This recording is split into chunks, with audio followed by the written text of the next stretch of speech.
Contre toute attente, hier le Bitcoin a franchi la barre des 88 000 $. Il se retrouve maintenant sous une zone décisive pour l'avenir de son cycle haussier. Pourquoi? Eh bien, c'est ce que je vais t'expliquer dans cette vidéo. Salut, moi c'est Jay, nous sommes le mardi 25 mars 2025 et aujourd'hui on va analyser le Bitcoin, l'Ethereum et décoder ensemble les actualités crypto. Alors est-ce que t'es prêt? On va commencer.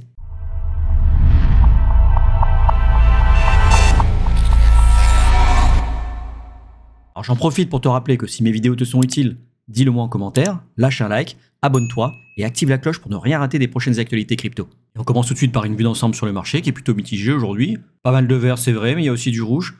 Le Bitcoin et l'Ethereum sont quasiment au même niveau qu'hier, puisqu'après une belle poussée dans la journée d'hier, on a eu un léger retracement sur la session de New York. Bon, rien de dramatique, mais aujourd'hui le marché est plutôt mitigé. Alors ça se voit pas sur l'indice de la peur et de la cupidité, on est repassé à 34, hier on était à 31.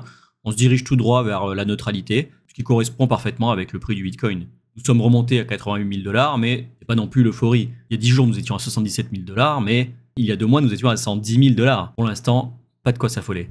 Et alors, première news, on a Donald Trump qui prévoit de taxer à 25% dès le 2 avril 2025 les pays achetant du pétrole vénézuélien. Alors, ça peut paraître fou comme ça, mais l'idée, en fait, c'est d'étrangler économiquement le régime de Maduro, qu'il juge hostile aux États-Unis, et en coupant donc ses revenus pétroliers. Alors, en réalité, ça vise surtout la Chine qui importe 500 000 barils par jour au Venezuela, pour la punir dans leur guerre commerciale. Alors la géopolitique en jeu, évidemment isoler Caracas et pousser le pétrole US. Côté intérieur, il lie ça à l'immigration et au gang Tren de Aragua pour galvaniser sa base électorale. Effectivement, il ne veut pas décevoir ses électeurs. Et donc c'est une mesure de protectionnisme typique de sa stratégie America's First. Alors on l'entend tout le temps, tarif. Bon, nous ce qu'on espère c'est que ça ne fasse pas encore chuter notre crypto. D'ailleurs on a juste en dessous la CoinStat, qui est une application qui permet justement de suivre l'évolution de notre portefeuille. Il le dit, en espérant que cette news ne fasse pas encore cracher mon portefeuille crypto de 30%. Alors ensuite, on a la plateforme crypto Kraken, qui envisagerait de lever entre 200 millions et 1 milliard de dollars en vue d'une possible introduction en bourse, une IPO. En fait, on a Kraken qui collabore avec Goldman Sachs et JP Morgan, et l'objectif, c'est de financer son expansion par ses opérations courantes.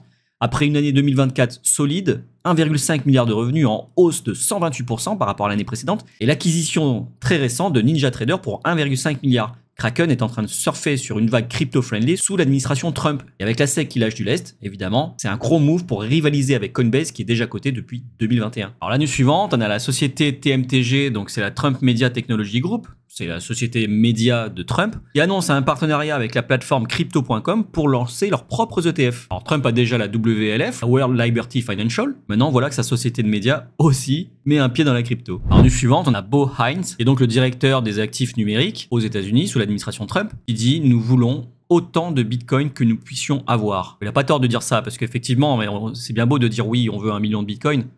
Encore faut-il qu'il y en ait 1 million à vendre. Vous le savez, il n'y en aura jamais plus que 21 millions au total. Il y en a 19 millions qui ont été minés, 2-3 millions qui ont été perdus. Et donc, s'ils veulent des bitcoins, il va falloir les acheter à d'autres détenteurs. Il faudra forcément hausser le prix. Alors, est-ce qu'ils seront capables d'en acheter 1 million? Bon, sur 10 ans peut-être. Mais on a Michael Saylor avec MicroStrategy qui fait ça depuis 2017. Il n'est qu'à 500 000. Bon, après, c'est pas un pays. Mais il a levé énormément de fonds pour pouvoir justement acquérir ces 500 000 bitcoins. Donc, à suivre. Et alors, sur le tableau suivant, on voit que l'ETF IBIT de BlackRock, donc l'ETF Bitcoin, qui continue d'acheter et acheter encore du Bitcoin. Et donc, sur la semaine dernière, ils n'ont pas vendu un seul Bitcoin, ils n'ont fait que acheter. D'ailleurs, on le verra tout à l'heure sur les inflows, outflows sur les ETF. Et alors, c'est plutôt bullish, effectivement. Les flows redeviennent positifs sur les ETF. Ça montre la confiance du marché et des institutionnels pour le Bitcoin. Évidemment, c'est un bon signal haussier. Bon, dernière news, ça vaut pour ce que ça vaut, mais on a Arthur Hayes, donc le cofondateur de BitMEX, une plateforme crypto, qui prédit que le Bitcoin retouchera d'abord les 110 000 $ avant de retester les 76 500. Puisqu'il dit qu'effectivement, la Fed est en train de passer de QE au QT. Donc QE, c'est Quantitative Easing, alors que QT, c'est Quantitative Tightening. Et donc le QE rendrait effectivement l'argent, la monnaie plus accessible. Bon, après, ça c'est lui qui dit, ça n'engage que lui. Il n'y a aucune analyse technique derrière. Surtout que lors du dernier discours de la Fed, il n'y avait pas de baisse des taux de prévu, donc ça n'engage que lui. Alors là, pour le coup, on a deux graphiques et une théorie qui est un peu plus étayée que celle de Arthur Hayes. Elle nous montre d'abord le prix du Bitcoin en weekly, c'est-à-dire que chaque bougie représente une semaine, et que ce graphique nous montre qu'effectivement, on est en train d'arriver sur une zone de support qui devient donc maintenant une zone de résistance. Vous avez vu par le passé, le Bitcoin, le prix du Bitcoin avait plusieurs fois rebondi dessus et que maintenant on arrive dessus. Donc ce sera un moment fatidique de voir si effectivement cette zone s'est transformée en zone de résistance alors qu'avant c'était une zone de support ou pas. Et ça coïnciderait également avec ce graphique-là, puisque ce graphique montre le prix du Bitcoin avec la liquidité mondiale. Alors la liquidité mondiale a été décalée de 107 jours vers la gauche, puisqu'il a été montré, par le passé en tout cas, qu'il y avait une corrélation directe entre le prix du Bitcoin et la liquidité accessible mondiale, mais qu'il y avait une latence de 107 jours. Et vous voyez effectivement, les graphiques sont quasiment toujours alignés.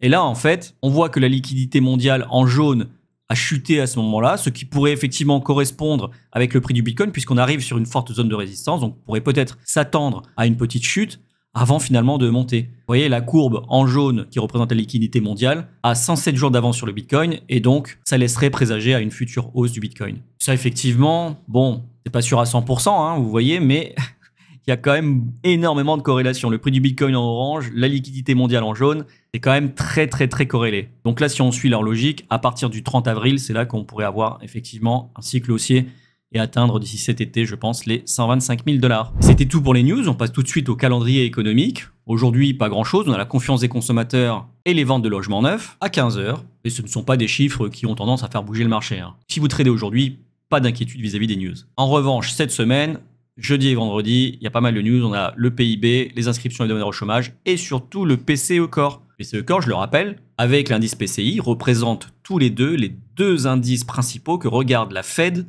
pour arbitrer sur la baisse, la hausse ou le maintien des taux directeurs. En plus, vendredi, donc on sera dernier jour de la semaine, dernier jour du mois, ça promet de bouger sévère. Alors concernant les inflows et outflows sur les ETF, hier on a 84 millions de dollars qui sont rentrés sur les ETF Bitcoin. Donc ça fait 6 jours consécutifs dans le vert. Wouhou! Sur Ethereum, bah écoutez, je vois tout à zéro. Donc j'en déduis qu'il y a eu ni inflow ni outflow. Alors c'est quand même bizarre. Mais normalement, s'il est trop tôt pour que les chiffres aient été communiqués, on a un petit trait d'union. Mais là, j'ai bien zéro sur tous les ETF. Donc apparemment, il n'y a pas eu de mouvement sur les ETF Ethereum hier. Et on passe tout de suite sur la liquidation heatmap. Donc cette fois-ci, je l'ai mise en 3 mois. C'est-à-dire que là, le graphique nous montre effectivement les 3 derniers mois. Et après avoir raclé une majorité de longues avec la mèche à 76 000 $, on voit qu'on est en train de monter tout doucement. Et en réalité, il n'y a pas énormément de liquidité à prendre au-dessus de nous, si ce n'est au palier des 100 000 $. Alors on est à mi-chemin entre les 75 et les 100 000 $. Et franchement, je ne serais pas étonné qu'on refasse un petit tour en bas là, hein, sur les 76 à 72 000 $. Il y a pas mal de liquidités à venir prendre. Alors ce sont en réalité des liquidations, hein. Ce sont des personnes qui ont pris des positions à levier, qui donc se feront liquider si le prix arrive à ce niveau-là. Donc toutes ces personnes-là, toutes les zones jaunes là, ce sont des traders qui ont parié à la hausse, et si le prix revient dans ces zones-là, en fait, ils se feront liquider, quoi. Comme vous voyez, il y en a encore pas mal qui se sont réaccumulés en plus depuis le bottom du 11 mars. Clairement, je ne serais pas étonné qu'on vienne refaire un tour, hein, et ça correspondrait avec le petit graphique qu'on a là, avec la baisse de la liquidité et donc du coup potentiellement du Bitcoin. Et donc oui, il n'est pas exclu qu'on vienne chercher les 75-74 000 $ avant d'effectivement pouvoir bien repartir à la hausse. Alors quand on regarde le Bitcoin en daily, c'est-à-dire que chaque bougie représente une journée, on voit qu'effectivement on a fait 2 belles bougies haussières, mais qu'on arrive sur une zone de support qui s'est transformée donc en zone de résistance, mais également on arrive sur la tendance baissière, sur la ligne de tendance baissière. D'où ce petit rejet pour l'instant. Alors la journée n'est pas terminée, hein, on est sur la journée bleue là, plutôt en baisse par rapport à hier, mais la journée n'est pas terminée. Alors, attention parce que pendant le week-end, on a formé ce qu'on appelle un gap CME. CME, c'est le Chicago Mercantile Exchange, c'est une bourse de Chicago sur laquelle peut se trader le Bitcoin. Et effectivement, quand elle a fermé vendredi soir, le prix du Bitcoin était à 83 955 $, et quand elle a ouvert le lundi matin, le prix du Bitcoin était à 85 135 $. Donc en fait, il y a ce qu'on appelle un gap, le gap du CME. Il faut savoir que ces gaps-là, ces trous, ils sont très souvent retestés, voire même comblés. Puisque New York n'aime pas le vide, et donc il y a à peu près 9 chances sur 10 pour que le prix vienne retester cette zone avant de repartir. Alors en réalité, je pense même qu'on ira beaucoup plus bas, parce que là vous voyez, on a un canal baissier, vous voyez, donc on fait généralement haut du canal, bas du canal, haut du canal, bas du canal. Là on vient de toucher le haut du canal, on risque d'aller toucher le bas du canal également. Tant qu'on n'a pas bien cassé, pris appui dessus pour repartir, il n'y a aucune raison en réalité de changer de tendance. Là pour l'instant nous sommes toujours en tendance baissière. On a pas mal respiré ces derniers jours, c'est vrai, ça fait plaisir. En revanche, est-ce que la baisse est terminée? C'est pas dit. Ça correspondrait avec la théorie à la fois des liquidations, qu'on voit ici, mais également avec le graphique de la liquidité mondiale qui montre une baisse avant de pouvoir effectivement repartir à la hausse. Si vous voulez mon scénario sur les prochains jours, je pense qu'effectivement, on ira probablement corriger. Jusqu'où, je ne sais pas, mais c'est pas exclu qu'on aille effectivement aller chercher les liquidités qu'on a sous les 75 000 $. Un stop à 73 000 précisément ne m'étonnerait clairement pas. D'ailleurs, si on trace le fair value gap qu'il y a ici, je rappelle qu'un fair value gap, c'est une zone d'imbalance, de déséquilibre. En fait, c'est une zone où le prix n'a pas été contesté, c'est-à-dire qu'il est parti à la hausse et que les acheteurs, du coup, ont largement gagné face aux vendeurs, à tel point qu'il n'y a pas eu de chevauchement entre ces trois bougies-là.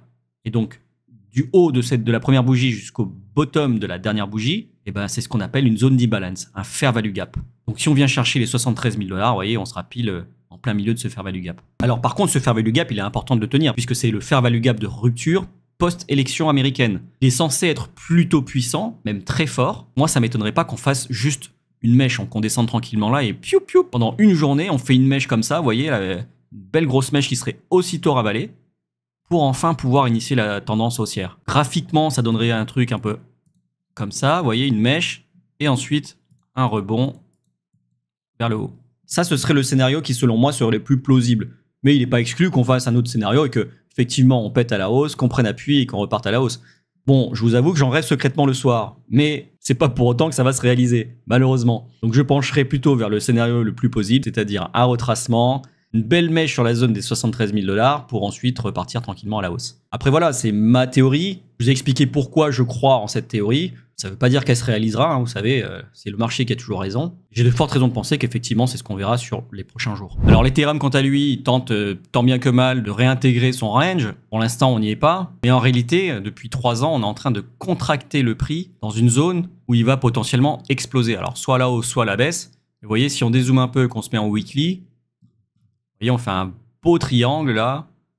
Et on est en train de compresser dans cette zone. Alors là, on a touché une zone de support qui est a priori assez solide. Si le Bitcoin devait retracer, il ne serait pas exclu qu'Ethereum, effectivement, lui aussi, aille faire une mèche sur les 1700, 1600 $, quoi. Mais encore une fois, selon moi, ce ne serait que passager. Alors pourquoi que passager? Puisqu'effectivement, je pense qu'à long terme, on est de toute manière haussier. Sauf gros problème technique, Ethereum suivra effectivement le Bitcoin. Alors moins vite, hein, ça s'est vérifié cette année, mais il finira par suivre. Aujourd'hui, ça reste quand même le numéro 2. Et il y a de l'utilité. Il n'empêche que je pense que le prix sous les 2000 $, ça reste une très bonne zone d'achat pour les nouveaux entrants. Faut pas oublier qu'il y a 2-3 mois, nous étions à 4000 $. Hein. Là, il est en discount de 50%. Concernant le ratio Ethereum-Bitcoin, pas beaucoup de mouvement. On est toujours dans ce petit bear flag. Là, on est en train d'imprimer une sorte de bear flag. Donc, c'est un drapeau baissier. Vous voyez, quand on a une tendance baissière et qu'on a une sorte de grind-up comme ça, là, ça ressemble à une sorte de drapeau inversé, vous voyez. Et ça, généralement, ça indique une future baisse du prix. Donc, ça fait... ça et ça, quoi. Après, cela dit, quand on regarde le RSI, vous voyez, on fait des plus bas de plus en plus bas, mais le RSI, lui, ne descend pas. Vous voyez, les plus bas qui sont là, le plus bas qui est là n'est pas plus bas qu'ici. Donc là, ça montre une légère divergence entre le prix et sa force relative. Donc ça pourrait indiquer un potentiel retournement prochain. Bon, c'est pas garanti à 100%, hein, évidemment, mais effectivement, il y a une divergence en tout cas à surveiller pour les prochains jours. Et on termine par la Bitcoin dominance. Désolé pour ceux qui regardent les vidéos tous les jours. Malheureusement, il n'y a que très peu d'évolution. Je réexplique pour les nouveaux ce que ça représente, la Bitcoin dominance. Ça représente la force du Bitcoin face au reste du marché. Donc effectivement, plus elle monte, plus le Bitcoin est fort vis-à-vis des altcoins. Plus elle descend, plus les altcoins sont fortes vis-à-vis du Bitcoin. Alors quand ce ratio descend, ça ne veut pas dire que le Bitcoin chute. Ça peut aussi vouloir dire que le Bitcoin monte, mais que les altcoins montent plus rapidement, comme ça a été le cas post-élection, où on a eu un rallye du Ripple, du Cardano, du Doge, qui ont fait x4, x5 sur une très courte période de temps, et même si le Bitcoin a lui pris 30%, eh ben, les altcoins qui ont fait du plus 300%, 400%, 500%, eh ben, ça a fait chuter la dominance du Bitcoin. Et pourtant, le Bitcoin, lui, n'a pas chuté, il a continué de monter. Alors pour les nouveaux qui ont du mal avec les termes que j'utilise, je vous ai créé un petit lexique de l'apprenti crypto trader. Il vous suffit de cliquer sur le lien que j'aurais mis en commentaire épinglé. Vous arriverez directement sur mon site web. Vous rentrez votre adresse email, vous cliquez sur télécharger et un lien vous sera envoyé directement sur votre boîte mail pour télécharger votre petit lexique. Et c'était tout pour aujourd'hui. Si cette vidéo t'a plu, dis-le moi en commentaire, lâche un like, abonne-toi et active la cloche pour ne rien rater des prochaines actualités crypto. Allez, cheers!